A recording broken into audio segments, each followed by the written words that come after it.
retrouvons fidèlement à l'Opéra Grand Avignon, assister à un concert symphonique dirigé par le maestro Miguel Campos Neto. Est-ce que mon accent vous convient ou pas? C'est parfait. Oui, essayez de le faire un petit peu plus brésilien. Mais... C'est parfait. Ravi de vous rencontrer en tout cas. Merci beaucoup d'avoir accepté cette interview en français. Merci, c'est à moi de vous remercier. Pour nos auditeurs français et aussi au-delà. Je crois que l'Opéra Grand Avignon, ce n'est pas une première fois. Vous êtes déjà venu en 2020 exactement. C'est ça, mais quand même c'est la première fois dans ce bâtiment-là, oui. Parce que il était en travaux. Quand j'ai dirigé, en effet, c'est la 4e fois que je dirige l'orchestre. J'ai dirigé l'orchestre pour 2 programmes différents en 2019, programme symphonique et un opéra, enfin 2 opéras au même jour, c'est normal, c'est la Cavalleria Rusticana et Pagliacci, ils sont faits ensemble. Généralement. Oui, ça se convient. Et ça a été en 2020. Et encore, l'opéra, c'était en travaux, l'Opéra Grand Avignon. Alors, c'est la première fois que je suis là, dans ce magnifique bâtiment, très historique, que j'aime bien, parce que les autres représentations, c'était à l'Opéra Confluence. Je suis comblé d'honneur d'être là et de faire ce concert à cet endroit si historique et si bel. Alors, les musiciens, effectivement, donc c'est la 3e fois que vous les rencontrez. Quatrième, oui. 4e, justement, donc ils vous connaissent, vous les connaissez. Est-ce que c'est plus facile pour répéter un répertoire? Oui, et ça se passe toujours. Quand c'est la première fois d'un chef avec un orchestre et qu'on ne se connaît pas, c'est toujours le moment de rencontre. Il faut voir. Alors, après 1-2 concerts, surtout après 2 opéras, je crois que oui, c'est plus facile de travailler maintenant avec les musiciens. Mais quand même, il faut que je dise, dès la première fois, c'était, pour moi du moins, c'était comme un coup de foudre, je dirais. Ah oui? Ah oui, j'étais très heureux de diriger l'orchestre dès le premier accord de la première répétition. Mais oui, quand on a le 2e concert, le 4e concert, on sait déjà, je connais les musiciens et les musiciens me connaissent aussi. Alors là, ça rend les choses plus faciles, oui, tout à fait. Si vous pouviez résumer votre manière de direction d'orchestre, quelle serait-elle? Est-ce que vous avez une attitude particulière pour diriger les musiciens? Comment vous rentrez dans la direction? Comment vous rentrez dans la rencontre avec les musiciens? Oui. Et comment vous rentrez dans le répertoire que les musiciens vont interpréter? C'est une bonne question. Peut-être il y a un tas de choses à dire sur la direction d'orchestre et sur ma direction d'orchestre, je dirais. Mais si je peux dire quelque chose, je dirais par exemple, j'essaie de faire que la première répétition d'un programme, on est déjà si près que possible pour faire le concert. Je veux bien que le musicien se dise, le concert pourrait être aujourd'hui. Vous comprenez? J'ai appris dans ma vie, j'ai aperçu dans ma vie, même comme musicien, comme violoniste, j'ai joué du violon avant de faire le chef d'orchestre. J'ai aperçu qu'il y avait des chefs qui arrivaient et qu'à la première répétition, ça va, c'était plus ou moins, et la chose s'est chauffée. Alors, chaque répétition était meilleure, mais au concert, ça a été très bien, ça se passait très bien. Et alors, dans ma façon de travailler, je veux bien être parfaitement aussi près que possible dans la première répétition. Là, c'est le premier moment de rencontre. Je veux bien que le musicien pense ça, justement. Pas que, non, ça va arriver, il y a encore 3 répétitions, ça va arriver. S'il faut jouer ce soir, on peut jouer ce soir. C'est ça, c'est ça. Alors, dans ma façon de penser, je essaie de faire tellement l'opposé de ce que c'est normal. Ça veut dire penser que la première répétition, c'est la plus importante et la dernière, c'est la moins importante. C'est comme ça que je pense. Alors, la dernière, c'est la générale, tout doit être prêt. C'est pour se faire plaisir. C'est ça, c'est pour se faire plaisir. Et il n'y a pas beaucoup de choses qu'on peut changer. On est déjà tout près du concert. D'accord? Mais à la première répétition, ça c'est... Alors, je travaille beaucoup sur la partition, sur les conducteurs, comme on dit, oui. Je travaille beaucoup là-dessus pour arriver dans cette première répétition déjà bien prêt, comme si c'était le concert, disons. Du moins pour moi. La majorité de musiciens aussi ils sont tellement prêts, mais même s'il y a quelqu'un qui sont en train de déchiffrer la musique, parce que c'est la première répétition, comme ça va. Mais moi, non, moi, je voulais être prêt comme si c'était le concert. C'est votre état d'esprit, ça, depuis toujours, de toujours vous sentir prêt? Oui, c'est ça. Quel que soit le moment? C'est ça, parce que, comme j'ai dit, j'ai aperçu que le normal, c'est faire l'opposé de ça. Et vous savez, il y a beaucoup de chefs dans le monde. Oui. il y a trop de chefs dans le monde. Alors, il faut se réveiller tous les jours et se demander pourquoi moi? Pourquoi l'orchestre d'Avignon ou de quelque part, ou de quelque ville, me demanderait et pas l'autre? Et alors, vous avez la réponse? C'est ça, il faut faire quelque chose de différent. C'est ça.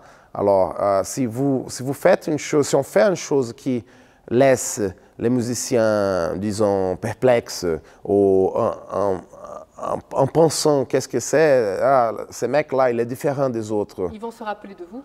Ils vont se rappeler de moi et la direction d'orchestre, tout ça. Faire les choses encore une fois comme tout le monde le fait, pourquoi? D'accord? Il ne faut pas être un bougeur de bras. Il ne faut pas que bouger les bras.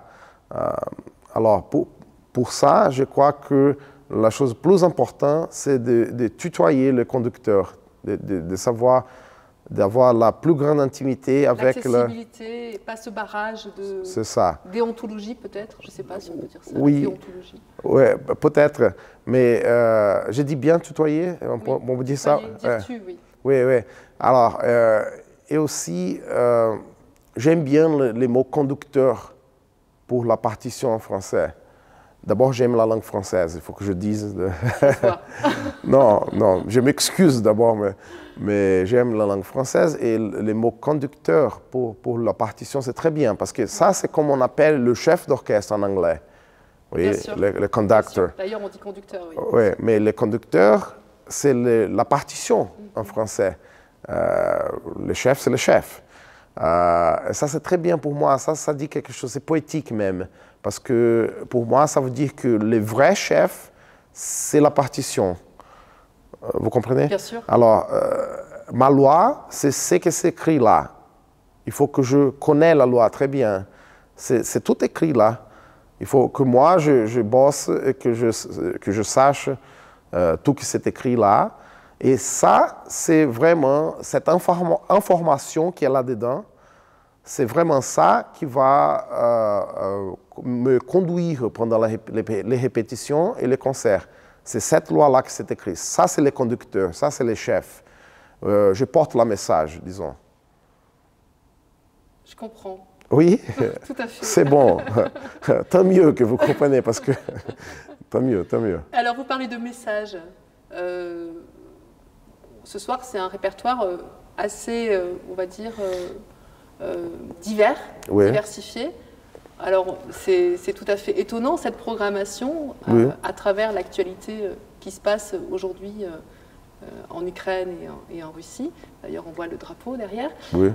C'est aussi peut-être un message de paix que vous voulez transmettre à travers la musique. Donc, on a un répertoire de Fazil Say, un compositeur turc. Et ensuite, on a Camille Saint-Saëns et Georges Bizet. C'est ça. Comment vous interprétez ce répertoire à travers peut-être un message, s'il faudrait le faire passer? Oui, je crois que oui. D'abord que les morceaux de Fazil Say, il y a un sous-titre, comme vous savez le bien, Never Give Up. Oui. Ne jamais abandonner. Oui, c'est ça. Et ça, il faut penser à ça dans tous les moments. Quand on se bagarre pour la paix, oui, il ne faut jamais abandonner. Mais en retournant au sujet que vous avez parlé de la carrière de chef d'orchestre, ou de la carrière de musicien même, il faut jamais baisser les bras. Oui, il faut y aller tout droit. Mais là, on parle de la paix et on parle aussi il a écrit les morceaux, il a composé les morceaux pour une autre occasion. C'était, si je ne me trompe pas, juste après les attentats du Bataclan. D'accord. Ouais. Mais quand même, le morceau, le message, comme vous disiez, de morceau, c'est très bien, ça passe très bien pour maintenant. Oui, oui. D'accord? Alors, pour moi, ça veut dire qu'il y a toujours quelque chose qui veut déranger la paix. La paix a toujours un ennemi. Et il faut que nous conservons la paix. Hein? Ça, c'est le message, je crois, de Fazil Say. Pour les autres ouvrages, ce sont des ouvrages très pétillants, très envoûtants, oui, tout à fait. D'abord, il faut que je dise que j'étais très heureux et très honoré, disons, d'être invité pour un orchestre français, pour diriger des ouvrages français en France. Moi, en étant brésilien. Mais quand même, c'est bon parce qu'il faut voir un autre avis, je dirais, d'un autre chef, d'une autre interprétation. Cet orchestre-là, ils ont joué la symphonie de Bizet plusieurs fois. Ils ont été même menés en tournée. Une fois qu'ils en étaient en Corée, je crois. Oui. Alors, quand il y a une tournée, c'est beaucoup de concerts, un après l'autre. Et ils ont joué plusieurs fois la symphonie de Bizet, c'est ça. Pour moi, c'est la première fois en dirigeant la symphonie de Bizet ce soir. D'accord. Alors, là, il y a quelque chose qui se passe, oui. Parce que l'attitude des musiciens pourrait être nous avons déjà joué beaucoup de fois, qu'est-ce qu'ils racontent là, ces mecs, hein? Mais non, ils étaient tellement ouverts pour des nouvelles idées, de quelqu'un qui n'est pas français. Extérieur, oui, tout à fait. Et néophyte aussi, pas seulement extérieur, mais quelqu'un qui regarde ces partitions-là pour la première fois. Oui, il y a beaucoup de mois que je me prépare, d'accord? Mais c'est déjà, quand même, c'est la première fois que je fais un concert, cette symphonie.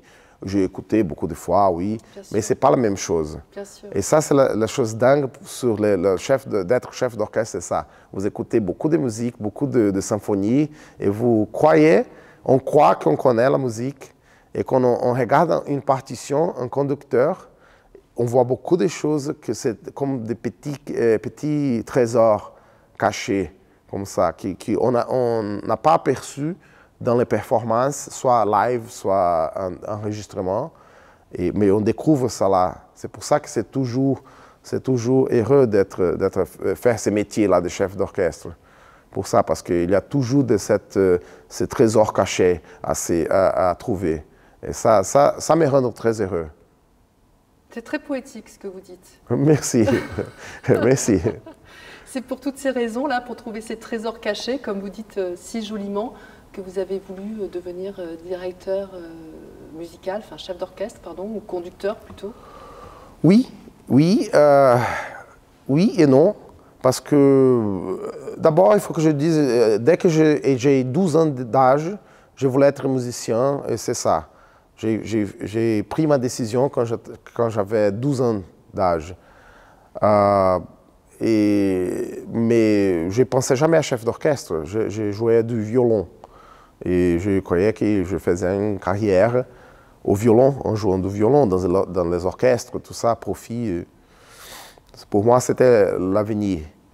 Mais c'était plutôt, disons, mes amis et mes profs.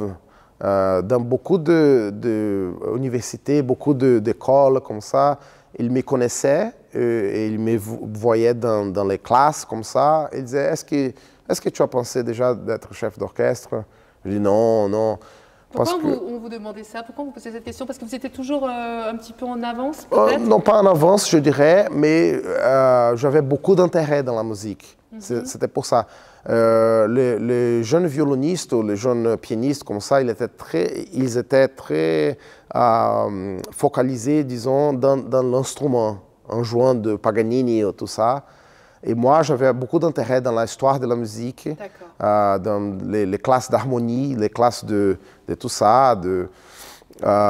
Et en plus, je jouais plus des instruments.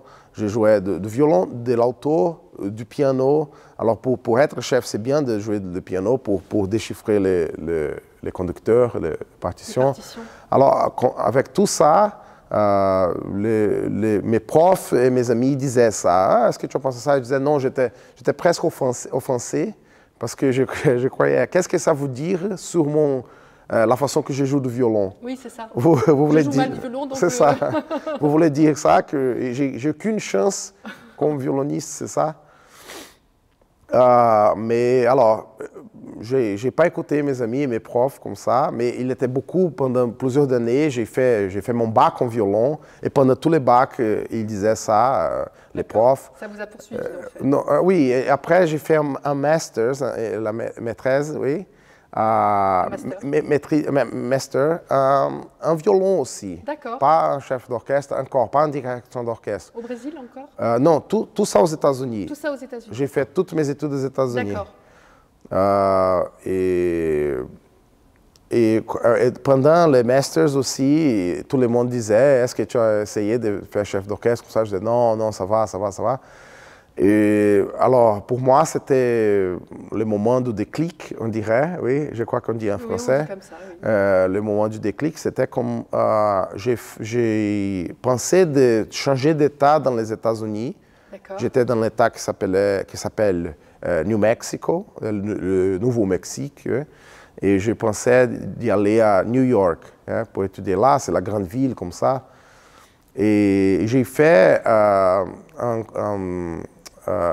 le concours dans le conservatoire qui s'appelle Mannes School of Music. Et j'ai fait le concours pour violon et pour direction d'orchestre au cas où. J'ai fait vraiment au cas où. Cette idée vous a quand même poursuivi. Oui, hein? oui, oui, tout à fait. Tout à fait, oui, oui, tout à fait. J'ai dit pourquoi pas. Oui. Pourquoi pas. Et là, le niveau de violon à New York, c'est très, très haut. Oui. Mais il y avait quand même beaucoup de place pour violonistes parce qu'ils ont besoin. Ils ont besoin pour l'orchestre, pour les quartets à cordes dans l'école, comme ça. C'est bon de voir beaucoup de violonistes. Et chef d'orchestre, non. C'est une classe très restricte. Et j'ai fait quand même le concours. Je n'ai pas réussi à violon et j'ai réussi à direction d'orchestre. Ah, ça c'était écrit, hein? C'était écrit. Alors, c'est là que je suis convaincu que c'était ça. Place. Oui, j'avais mon place. Surtout parce que le test pour chef d'orchestre, c'était de faire savoir tout ce que vous savez sur la musique. Alors, il y avait des questions sur tout. Et ce n'était pas beaucoup de diriger, parce qu'il savait que c'est dur de quelqu'un d'avoir beaucoup d'expérience en dirigeant l'orchestre, parce que ce sont rares les moments qu'on peut diriger un orchestre, quand très jeune, comme ça. Mais quand même, ils essayaient de voir si vous avez le talent physique pour le faire quand même. Alors, le dernier test, c'était physique, c'était un dirigeant des orchestres. Mais à la baguette? À la baguette, oui. Et là, vous dirigez à la baguette ou sans baguette? Avec baguette, si. Et c'est drôle parce que je croyais que j'avais aucune chance. Mais peut-être pour ça, je suis très légère, j'ai pris la chose très humble. C'est ça, très humble et très légèrement, et comme si de rien n'était. J'ai fait le test comme ça, en me rigolant et tout ça, et j'étais pris pour la classe de direction d'orchestre. À cette année-là, il ne prenait que deux élèves. Et il y avait des candidats de tout le monde. J'ai parlé avec les candidats avant, il y avait d'Israël, de l'Allemagne, de l'Italie, beaucoup des autres États des États-Unis, beaucoup de New York même. Et là même, je crois, j'ai aucune chance. Alors ça va, je vais me rigoler. Il faut s'amuser sur l'estrade quand même. Et c'est ça que j'ai fait.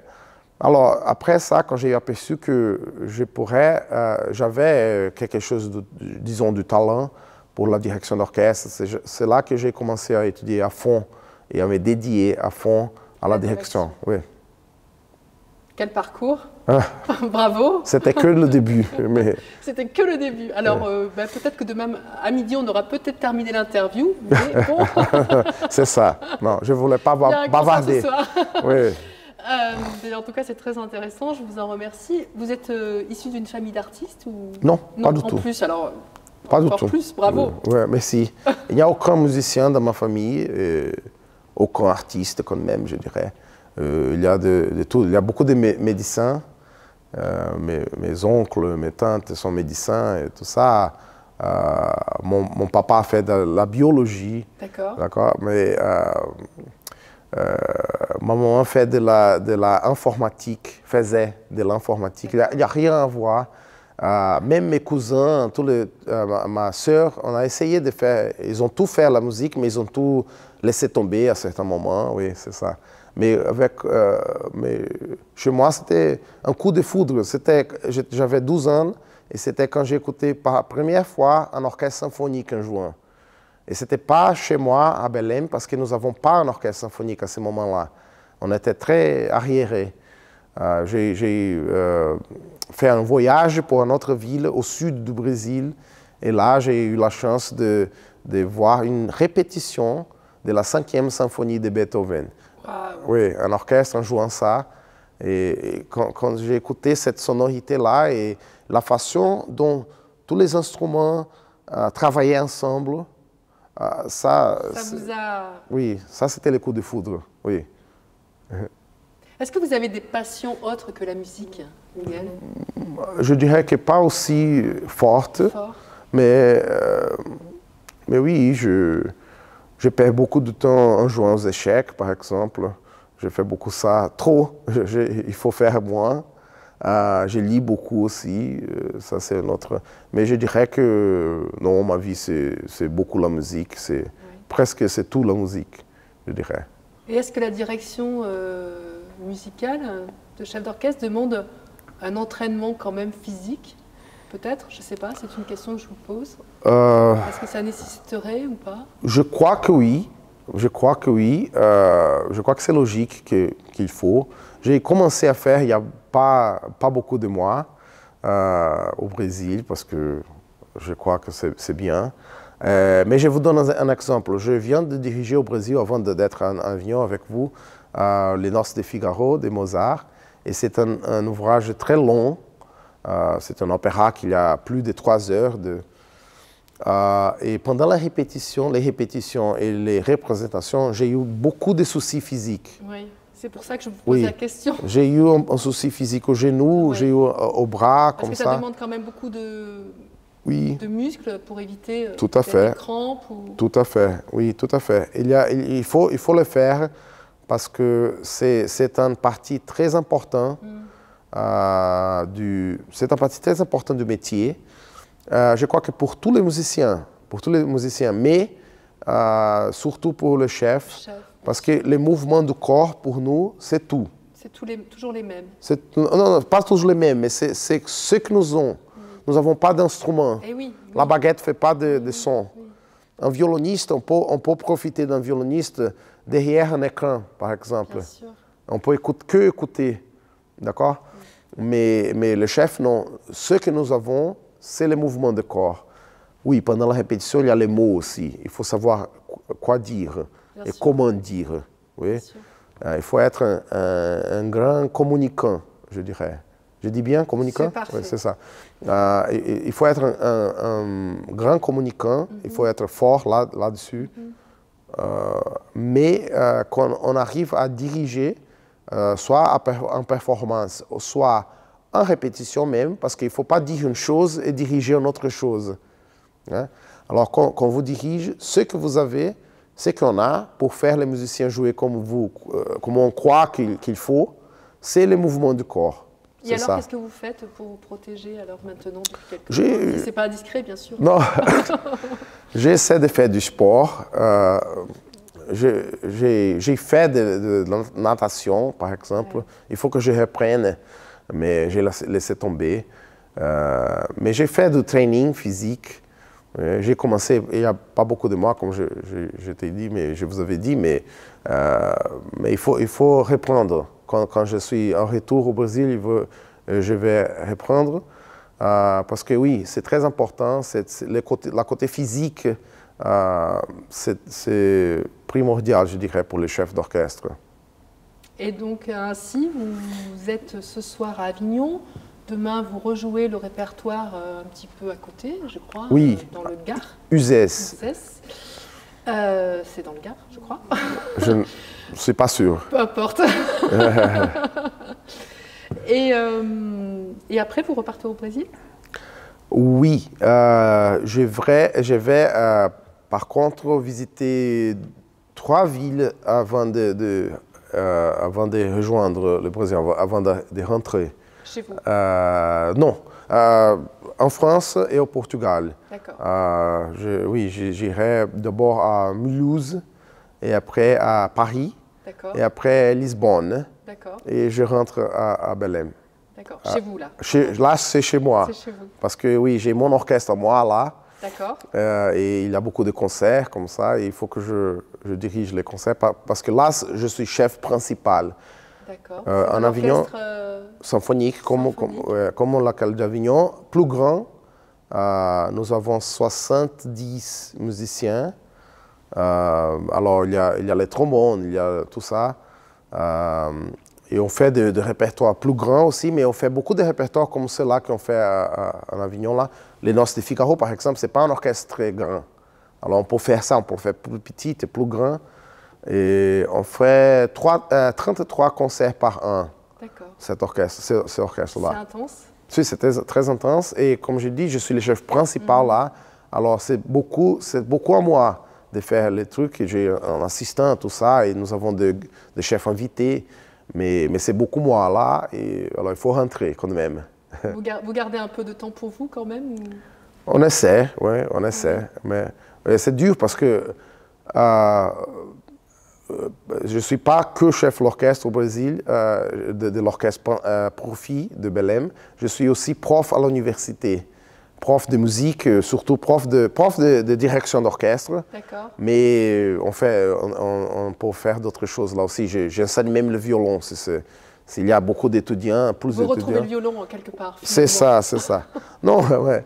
Il faut que je dise, les études que j'ai faites de violon sont très importantes pour la façon que je dirige maintenant. Alors, il n'y a aucun regret là-dessus. Aucun regret, parce que j'ai fait le bac, comme je dis, et une master's au violon. Et tout ça, la connaissance de... C'est ce qui vous a apporté à ce que vous êtes aujourd'hui? Oui, parce qu'on fait beaucoup de répétitions avec les cordes. Oui, alors, la façon que le violon fonctionne, le cello, le alto, le contrebasse, c'est pareil, avec l'archer, avec tout ça, pizzicato. Alors, c'est bon d'avoir les connaissances et parler avec les musiciens de cordes comme ça. Alors, il n'y a aucun regret. Merci beaucoup infiniment. Merci. C'est moi, remercier. Merci. Comblé d'honneur d'avoir parlé avec vous. Merci. Merci également. Merci beaucoup.